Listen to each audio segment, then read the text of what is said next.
Hi, welcome back to IE. Today we are going to read another short story from the book 18 Days Underground. And the story we're going to read about today is actually titled 18 Days Underground. It's the first story in the book. You may remember this story. It happened in 2018, so you may remember it on the news about a soccer team that was trapped in a cave underground. As you listen today, I want you to make a list of the dangers that threatened these boys as they were trapped underground. What kind of dangers did they have to think about and overcome in order to come out alive? Rain was in the forecast on June 23 of 2018, but the 12 young members of the Wild Boars soccer team and their coach were not worried about the weather. Instead, they were ready to celebrate. That day was team member Pirpat Shamajang's 17th birthday. He and his teammates, plus their coach, Ikapol Ak Shanthawang, had their usual Saturday practice.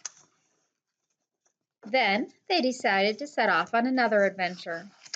The teens and their coach rode their bikes up into the hills near their homes in the rural Mai Sai area of Thailand. Soon they reached the entrance to Tham Luang Cave. Tham Long was their favorite place for the boys to explore. They had been there many times before and always had fun wiggling through the narrow corridors, climbing over rocks, and exploring for miles. Sometimes they even wrote new team members' names on the walls to welcome them. But Tham Luang Cave was a dangerous place. The cave system was completely cut off from the outside world.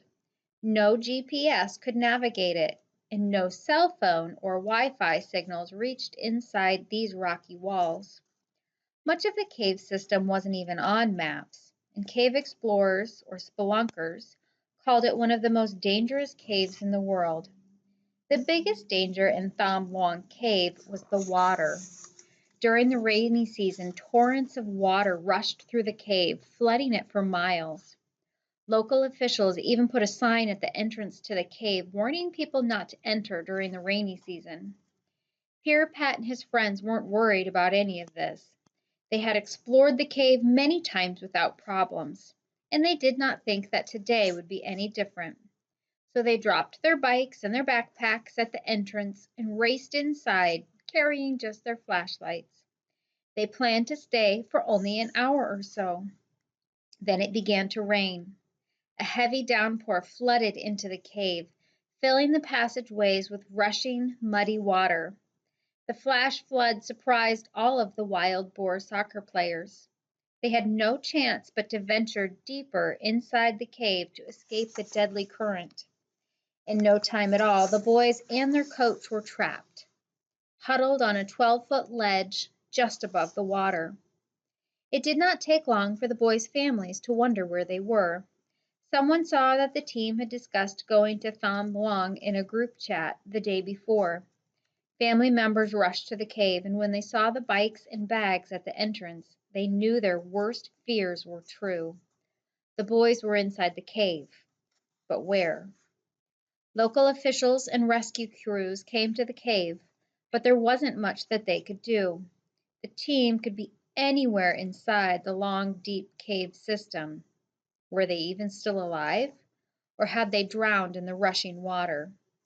While rescuers struggled to figure out what to do, the boys tried to make the best of their situation. They used rocks to dig out the soft limestone walls and make their shelf bigger. Then they waited in the darkness. The only sound was the rushing water. Many people would panic in this situation, but the Wild Boar soccer team had a secret weapon, their coach, Ike Shantawang. Ike was only 25 years old, about 10 years older than most members of his team, but he had once been a monk. Coach Ike used his spiritual training well. He led the boys in meditation. He told them to keep still to conserve their energy and their air supply. Most of all, he kept them calm in the overwhelming darkness. Outside the cave, rescuers were hard at work. A team of Thai Navy SEALs joined the police and local volunteers to figure out where the boys were and how to get them out. Rescuers tried pumping out water. They drilled holes in the mountain. They even sent droned arms with heat sensors into the passageways in a desperate effort to find the boys. Meanwhile, family members and neighbors waited outside the cave. They lit candles and they prayed. "We want to show respect to the spirits that protect the cave," said Coach Ike's godmother, who also brought incense and fruit to offer to the spirit. "I asked her to protect the 13 children," she explained. Classmates of the wild boars did not forget about their trapped friends. They prayed together and posted messages on social media, urging everyone not to give hope. They even went up to the cave and sang songs into the darkness in case the wild boar soccer team could hear them and understand that the world had not forgotten them. People from all over Thailand and all over the world came to help. All the while, rain continued to fall and the water in the cave grew higher. Rescuers zeroed in on an area in the cave called Pattaya Beach. This underground place was a favorite spot for team gatherings and was usually dry, but this storm had flooded this underground beach as well. Maybe the boys were nearby.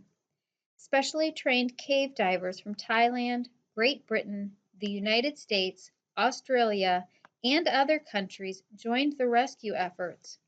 Divers made many risky trips inside the cave. On one of these trips, they were excited to find an empty chamber. Although the boys were not there, the divers could use the space, which they called Chamber 3, as a base for swimming deeper into the cave.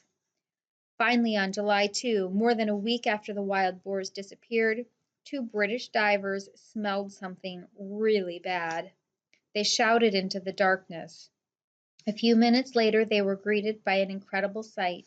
The wild boar soccer team were walking towards them, holding up their flashlight. The terrible smell was the body waste and sweat. "We could smell the children before we heard or saw them," diver John Valenthian recalled. When John saw the first few boys coming towards them, he asked, "How many of you?" "13," the boys replied. John and his partner Rick couldn't believe it. "They were alive," Rick said. News that the boys had been found sent a wave of rejoicing through the rescuers, and their families gathered outside the cave. John and Rick filmed the boys on their cameras and showed the videos to the waiting crowds. The good news spread around the world. Meanwhile, divers sent food, air tanks, and other supplies to the boys. For the wild boars who had nothing to eat and had been licking water off the cave walls to survive, this was a wonderful gift.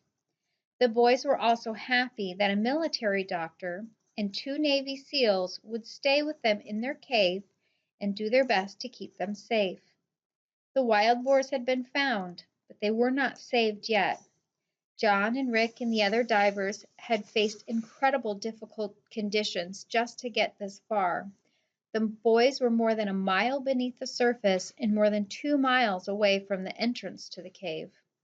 All the passageways that led inside were flooded. The water was muddy and cold, and the passages were dark and narrow. There was no way the boys and their coach could swim out. In fact, some of these boys did not even know how to swim. Rescue seemed impossible, but the rescue teams refused to give up.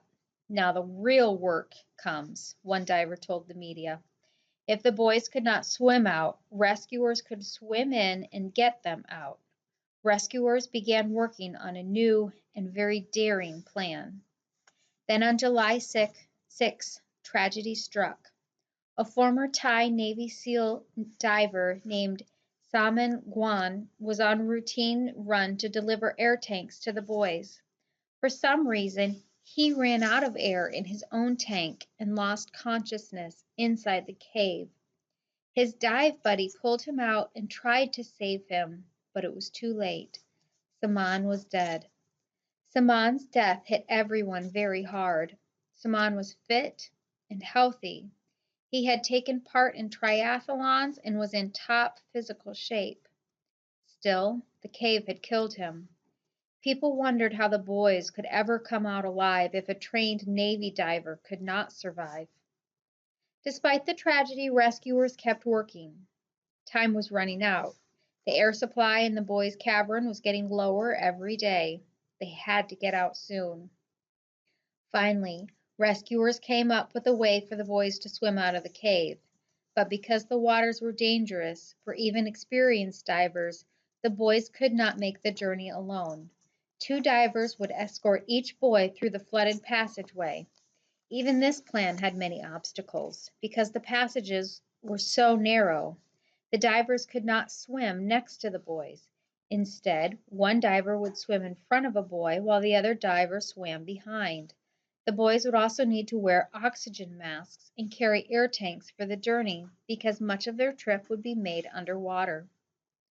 On Sunday, July 7, 2 weeks after the boys disappeared into Tham Luang Cave, rescuers sprang into action. The rain had finally stopped and the forecast was clear for the next few days. Everyone knew that this break in the weather was the best chance they had of getting the wild boar soccer team out alive. The journey would be divided into two parts. During the first part, divers would lead the boys from their rocky hideout to Chamber 3. This would be the most difficult part of their journey. Rescuers had to swim through pitch black, freezing cold waters and feel their way through the waters by holding on to a guide rope. Some sections were so narrow that the boys and their air tanks had to be lifted up and passed from one diver to the other. The boys would wear full face masks that pumped air into their lungs. They were also given a medicine to help keep them calm. Later, the media reported that the boys had in fact been given a very powerful drug to make them actually sleep through this rescue. Their hands and arms were also tied down so they would not panic and pull off their face masks. The second part of the journey led them from Chamber 3 to the surface. For this part, the boys were strapped onto stretchers. In some places, the stretchers were passed from one rescuer to another. The stretchers were attached to a pulley that lifted them up a steep hill to the surface. Each part of the journey would take several hours. Once they started, the rescue went surprisingly smooth. One by one, the boys were brought out alive and rushed to waiting ambulances. 4 boys were rescued on the first day. 4 more emerged on the second day. On the third day, as one of the last boys was being brought out, something went terribly wrong. As with the other rescues, the diver accompanying the boy tugged on the guide rope to signal rescuers at the surface that he was almost there. 15 minutes passed, then an hour, then another half an hour went by with no sign of the diver or the boy. What had gone wrong? Where were the diver and his precious cargo? Finally, the diver and the boy came out. It turned out that the diver had lost his hold on the rope and gotten disoriented. He was unable to find his way out. Instead, he backtracked to one of the rescues and got his bearing. Only then could he continue and find his way back to the surface. On day 3, the last 5 boys and Coach Ike were brought out safely.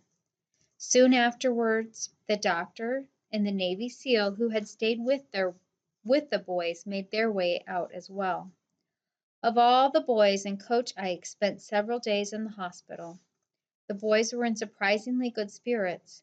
They asked for their favorite foods, including fried chicken and fried rice, but doctors made them eat small amounts of very plain food at first so their bodies could get used to eating again. Finally, one by one, the boys went home. People all over the world rejoiced at this amazing rescue. One diver said, "We are not sure if this is a miracle, science, or what." In the end, it did not really matter. The boys and their coach were heroes, and so were the divers who rescued them. The world was united in hope and joy as the rescue unfolded, and everyone learned that miracles really can happen when people work together towards a common goal. I hope you enjoyed this story, 18 Days Underground. Take a minute in your Canvas page and just list some of the dangers that these boys experienced being trapped underground. We'll see you back here later.